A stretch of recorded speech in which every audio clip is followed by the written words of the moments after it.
Hi guys, welcome back to a brand new video, and today I'll be doing my first impressions on Final Fantasy VII Ever Crisis, the brand new mobile game from Square Enix and Applebot, the makers of Nier Reincarnation, another mobile game from Square that I covered. I used to cover a lot, but I haven't touched it in like 6 months now. Anyway, we're talking about Ever Crisis, which is sort of like a retelling of Final Fantasy VII, Final Fantasy VII Crisis Core, and this brand new story, Final Fantasy VII First Soldier. Because hey, the Final Fantasy VII First Soldier mobile game, battle royale game for mobile only, kind of shut down, and they had all these assets left over and were like, well, what do we do with them? I know, we'll just stick them in with this other Final Fantasy game, make a story around it. But nobody's gonna really care about these characters. You're right. We'll just throw in young Sephiroth, and then everybody will want to play this game mode because they want to discover what young Sephiroth was like. Anyway, we're here to talk about the game. Now, obviously, it is a mobile game, so yet there's a battle pass or season pass, and there's gacha. So far, what I've seen from the gacha is you can get costumes and weapons. Very much like Nier Reincarnation, where it's all about weapons and costumes. Costumes give you bonuses, weapons also give you bonuses. Different rarities on weapons. I haven't seen different rarities on costumes because I only got access to one costume, which everybody gets. They download it today, which gives some bonuses. I don't know if there's going to be different tier levels for costumes, but there is definitely for weapons. You can also upgrade your rarity on your weapons. It feels like you can do it more and then in Nier Reincarnation, where it was like you can only upgrade its rarity by 1. But in this game, it feels like you can go from a level tier 3 Buster Sword to a tier 5. I don't know if it can go any further than that. I haven't really explored too much. Again, I've only been playing for a few hours, but there's that. So that's going to be the whole pulling mechanic. There's also a premium currency that looks like the regular currency. There's blue crystals, which you get for free, and the red crystals, which you can pay for. And one of the banners you can pull from is purely paid for only. So yes, there are premium banners which you can only use by paying real money, but there are also the free banners as well, which you can use crystals and premium money for. Here's some pulls happening right now. It's very standard mobile gaming gacha. You earn crystals by just playing the game. But apart from all that, let's talk about the rest of the game. So it's sort of divided into combat and exploration. Exploration is just clicking through dialogue. You'll be playing through like the story of Final Fantasy VII. It does feel closer to the original Final Fantasy VII rather than the remake, even though the intro video feels like they just took it from the remake game and just stuck it in there. The level designs are unique to this game. It's not straight from Final Fantasy VII and it's not straight from the remake. It's sort of an in-betweeny, but much shorter.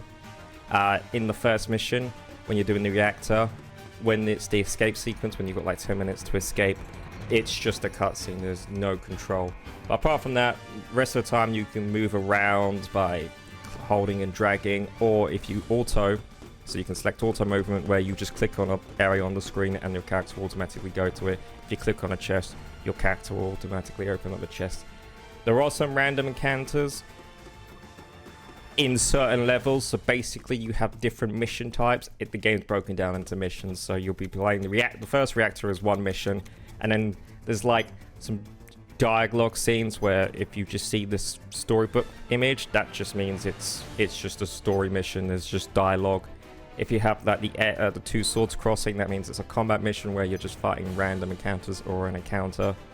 And if it has this stone mountain image, that means there's going to be a boss fight. Yes, there's like it's broken down into missions, and then there's like some missions that are like a minute long, where you're just getting some new dialogue, and it's just like, oh hey, I did this thing, go fight, or hey, I want to talk to this cat. It feels like a remake of Final Fantasy VII Original. I really like the art style for the overworld stuff with Chibi. It feels like It feels like the original games, but with a better art style. Like Final Fantasy VII, the overworld stuff, the characters were very blocky because there was a lot to render out, and the PlayStation, well, they didn't know how to optimize it properly back then. I really like the new chibi art style. It definitely feels like it's an homage to the low poly models of Final Fantasy VII. It's just a shame that because it's a mission structure, you can't really go off, explore. You're just basically clicking through dialogue. And like I said before, during the first mission where it's the escape sequence, you have no control. You're just literally just clicking through a cutscene. Let's get on to the other gameplay mode, combat. So combat is active time battles. Your characters will auto-attack and auto-defend depending on whether you've selected the shield or sword icon. If it's on the sword icon, your character will auto-attack. But you have this bar, your ATB bar. As it fills up, you'll be able to use certain abilities corresponding to the amount of ATB you need. So for example, Cure needs 5 bars. If you have 5 bars, you can Cure. There are different levels of control. You can have full control where, again, your characters will auto-attack, but you have to select the abilities. And if you're selecting Cure, you have to select what character you want to heal. Then there's Semi, which I didn't use at all, but I assume that you have to select the abilities you want to use, and also your other party members will automatically use their ATB abilities, but it feels like it does that in the manual mode anyways, so I don't really know the difference. You have full auto where the game just completely takes control and you don't really need to do anything, but you can still, hey, I want to use this spell now, and the game will let you use the spell, but it will try to prioritize attacking and healing.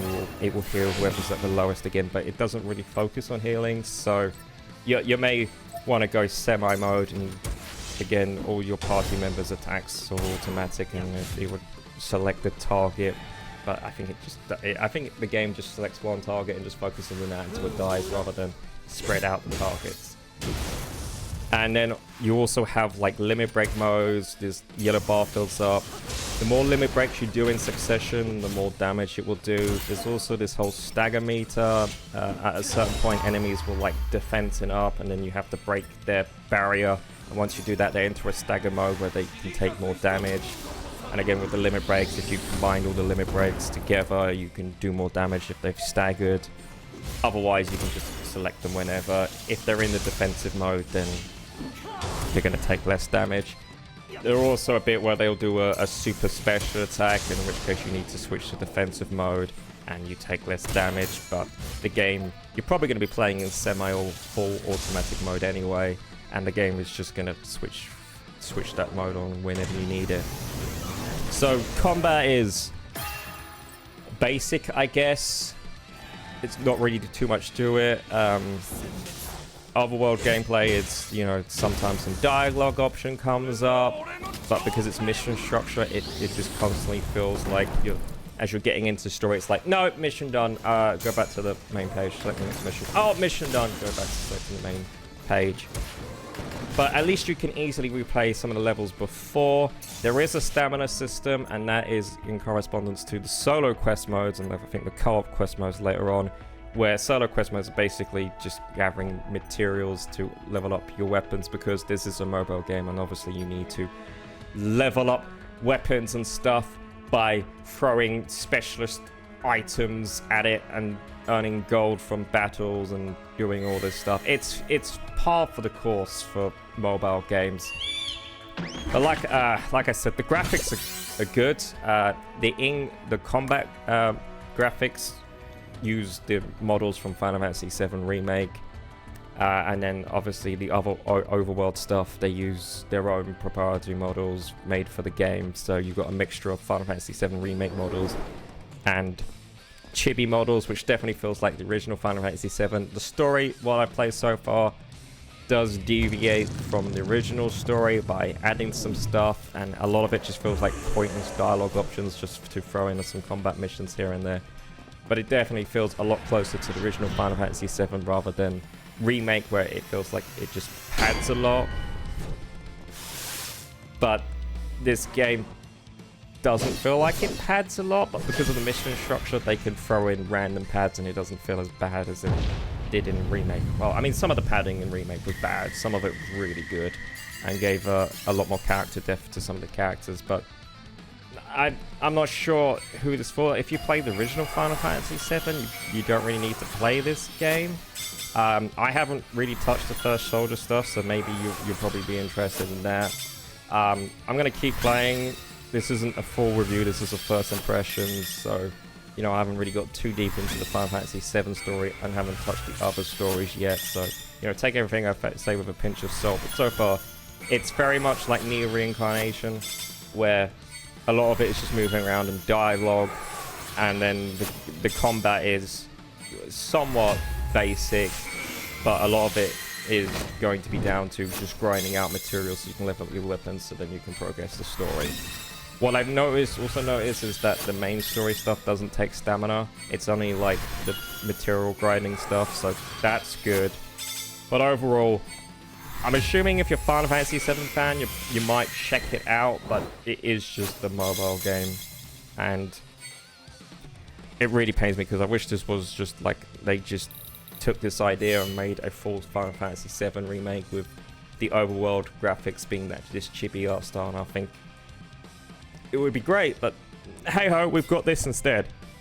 It's free, so if you haven't played the original Final Fantasy story, so far what I've seen, this does a favorable job, but unfortunately it is a mobile game, and after the first few minutes or the tutorial for the combat system, it did just play an advert for all the gacha pools and battle pass, so that was fun. And it also does the predatory money system where you're gonna get more gems than you actually need gems to buy stuff, so you can always have some left over. All that standard mobile gaming you should be careful of. But anyway, let me know what you think of the game in the comments section down below, and I'll see you guys on the next one. Goodbye. Morse. Marvelous. Together on the track. Let's go. Red sus, red sus. Red sus, red sus. Red sus, red sus. Red sus, sus. Red sus, red sus. Red sus, red sus. Red sus, red sus. Red sus, sus.